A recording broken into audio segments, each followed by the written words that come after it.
முகமது நபி ஸல்லல்லாஹு அலைஹி வஸல்லம் அவர்களின் பாசறை உறவுகள் அனைவருக்கும் அஸ்ஸலாமு அலைக்கும் வரஹ்மத்துல்லாஹி தஆலா வபரகாத்துஹு. அனைமிக்க அல்லாஹ்வின் நல்லடியார்களே, இன்றைக்கி நம்ம பார்க்க போகிற ஹதீஸ் ஜாபிர் இப்னு அப்துல்லாஹ் ரலியல்லாஹு அன்ஹு அவர்கள் அறிவித்ததாக நூல் புகாரியில் இருக்கிறது.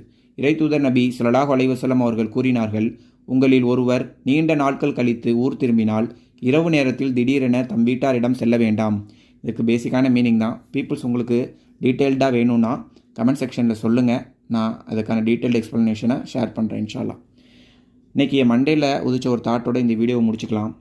வாழ்க்கையில் எப்படி ஒரு பாயிண்ட்டை ஃபிக்ஸ் பண்ணி போனோன்னா நம்மளுடைய அடுத்த கட்ட நகர்வுகள் செழிப்பாக இருக்குமோ, அதே மாதிரி வாழ்நாளில் முதல் தடவை சொல்கிற அவ்வல் கலிமா, வருஷத்தில் 30 நாள் வைக்கிற நோன்பு, வருஷத்தில் ஒரு தடவை கொடுக்குற 2.5% ஜக்காத், வாழ்நாளில் ஒரு தடவை நிறைவேற்ற போகிற ஹஜ், இதெல்லாம் செழிப்பாக இருக்கணும்னா தொழுகைன்ற பாயிண்ட்டை ஃபிக்ஸ் பண்ணி கரெக்டாக நம்ம ஃபாலோ பண்ணுவோம். இன்ஷா அல்லாஹ். பாய்.